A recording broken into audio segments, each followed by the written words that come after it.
এখনো পুরোপুরি মনে হয় 3 মাসও হয়নি চুলাটা নিয়েছি। আর আমি তো আপনাদেরকে চুলাটা জ্বালিয়ে দেখালাম যে কিরকম লাল জ্বলছে।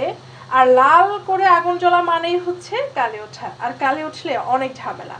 তো কি আর করবো, হতাশ হয়ে তো লাভ নেই। এখন আমি চেষ্টা করি যে চুলার কালিটা বন্ধ করা যায় কিনা। চলেন, আমার কাছে স্টিলের কোনো হুক না থাকায় আমি এই যে এই কাঠিটা নিয়ে নিয়েছি। এটা দিয়ে আমি এখানে চুলার যে ছিদ্রগুলো আছে সবগুলো একটা একটা করে পরিষ্কার করে ফেলছি। এতে করে ভিতরে যদি কোনো ময়লা জমে থাকে সেটা পড়ে যাবে। অনেক সময় হয় ভাতের মাড়, কখনো দুধ সিদ্ধ হয়ে পড়ে, হয়তো সে কারণেও কিছু জমে আছে, সেটা পুড়েও লাল আগুন জ্বলতে পারে। ট্রাই করে দেখা আর কি। পরিষ্কার আমি করে ফেলেছি ছিদ্রগুলো সুন্দর মতো, তবে অনেক কষ্ট হয়েছে একটা একটা ছিদ্র পরিষ্কার করতে। এরপর আমি এখানে ভীম সাবান জালিতে লাগিয়ে কিছুক্ষণ ভিজিয়ে নেব। ভেজানোর পরে এটা ভালো মতো ক্লিন করে দেখতে হবে। তো এটা আমি ভিজাতে দিচ্ছি, সাথে পুরো চুলা এবং চুলার এরিয়াটাও আমি ভালো মতো পরিষ্কার করে দিচ্ছি। এই জালিটা দিয়ে পরিষ্কার করলে একদম ক্লিন হয়ে যায়।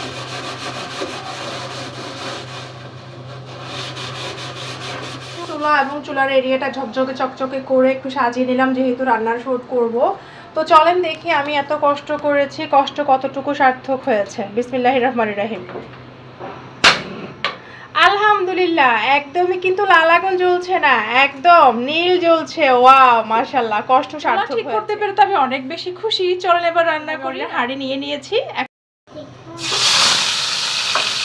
রান্নাবান্না আর কি, আপনারা যেমন রান্না করেন আমিও সেরকমই রান্না করি। যেহেতু আমি ব্লগ বানাই তাই আমাকে রান্নাবান্নার ভিডিও দিয়েই হচ্ছে ব্লগটা রেডি করতে হয়, তাই রান্নাগুলো আপনাদের সাথে শেয়ার করাই আর কি। আজকে হলো মুরগির মাংস রান্না করব মোলা দিয়ে। অনেকদিন আগের কয়েক টুকরো মোলা থেকে গিয়েছিল, শীতকালের ফ্রোজেন মোলা আর কি। তো ভাবলাম অনেক দেরি হয়ে গেছে, আজকে রান্না করেই ফেলি। আর এখানে ফ্রোজেন টমেটো দিয়ে দিয়েছি আমি মশলার সাথে কষানোর জন্য।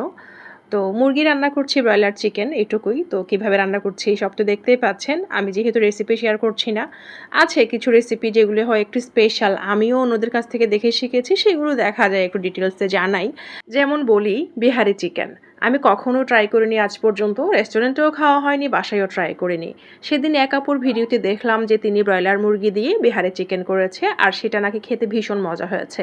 আর মজা হবে এটা তার চেহারা দেখেই বোঝা যাচ্ছে, মানে রান্নার চেহারা দেখেই বোঝা যাচ্ছে।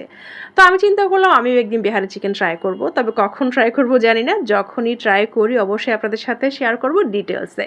আমি প্রচুর রান্নার ভিডিও দেখি আর খাবারের ভিডিও দেখি। খাবারের ভিডিও দেখে তো নিজের লোভ সামলাতে পারি না, আর রান্নার ভিডিও দেখে সবসময় নতুন নতুন রান্না করার ইচ্ছা জাগে। যদিও এখন রান্নাবান্না অনেকটা কমিয়ে দিয়েছি সময়ের কারণে, আর হচ্ছে বেশি খাওয়া দাওয়া করতে পারছি না, একটু কমিয়ে দিয়েছি সে কারণে। তো যাই হোক, বাদ দেই সে কথা।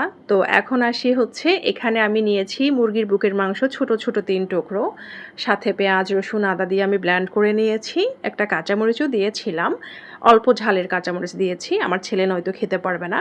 আর এখন এখানে গুঁড়ো গরম মশলা আর সামান্য একটু ধনে জিরা দিয়ে আমি ভালো মতো মাখিয়ে নিচ্ছি। আচ্ছা, লবণও দিয়েছি। নিয়ে এটা আমি ফ্রিজে রেখে দেবো। আমি যেহেতু দুপুরে রান্না করছি আর এটা করব হচ্ছে সন্ধ্যাবেলা নাস্তায়, তো এটা মাখিয়ে আমি নর্মাল ফ্রিজে রেখে দেবো। এদিকে আমার রান্নাও কমপ্লিট।